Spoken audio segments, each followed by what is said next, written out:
I'm Richard Clarke. I record these talks every day as a way to deepen my inquiry. Listen each day and deepen your own practice. Welcome. I'm reviewing and commenting on the book Talks with Sri Ramana Maharshi.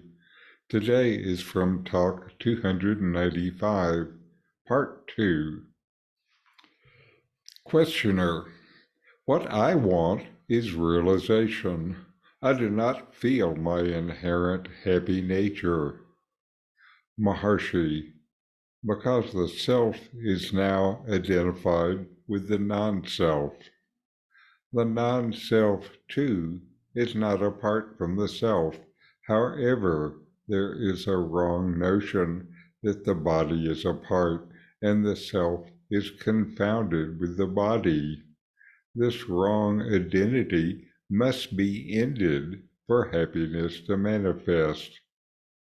Questioner, I am unable to help myself. The engineer suggested surrender to the master. Questioner, agreed.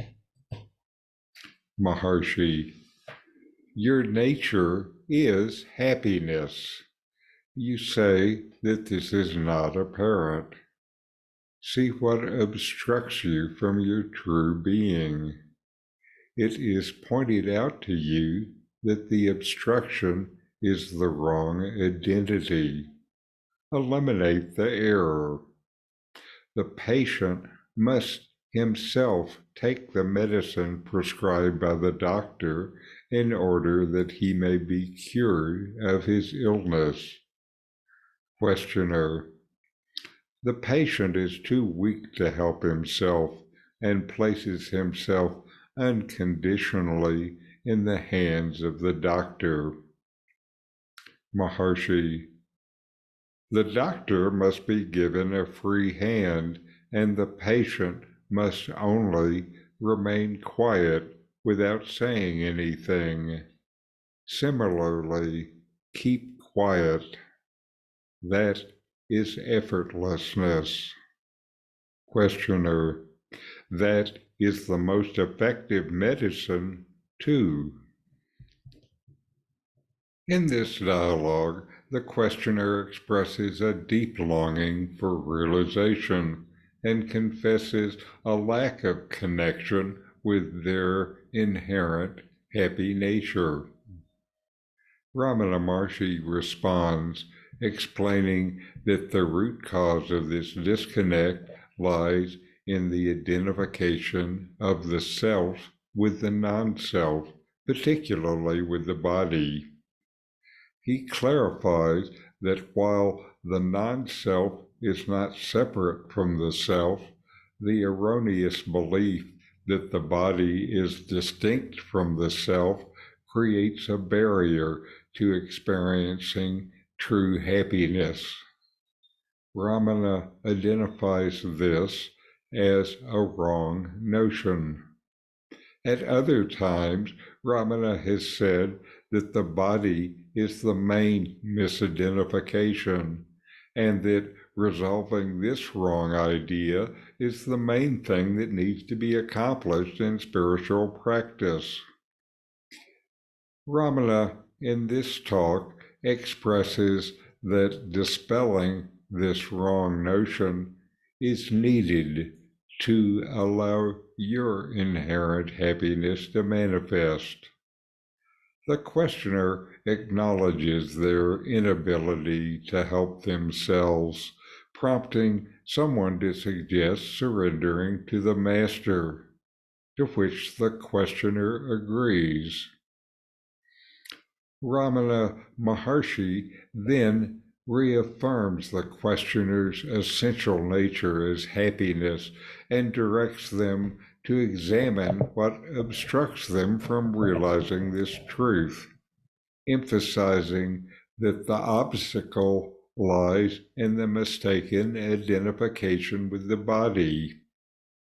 When Ramana instructs the questioner, he is also laying down guidance for us as well. The analogy of the patient and the doctor is used to illustrate this process of spiritual development and practice. Ramana likens the patient's surrender to the doctor to the questioner's surrender to the master, highlighting the importance of trusting the guidance of the spiritual teacher. This is important. Guidance from a sage helps you learn to look past the confining ideas of the ego. You have to trust that guidance to take it in deeply enough to help you change ideas that you have held most of your life, like the idea of being a separate individual. Ramana stresses that the patient must actively participate in their healing process by taking the prescribed medicine, just as the questioner must actively work to eliminate the false identification with the body. With grace, you come to a guru. The guru tells you that you are the unbound self. Then you have to discover that this is true within yourself. Ramana recommends self-inquiry to accomplish this. However, the questioner expresses his perceived weakness and inability to help himself, showing a willingness to completely surrender to the guidance of the master. Maharshi approves of this surrender, but advises the questioner to maintain a state of quietude and effortlessness, allowing the master to guide this spiritual journey without interference.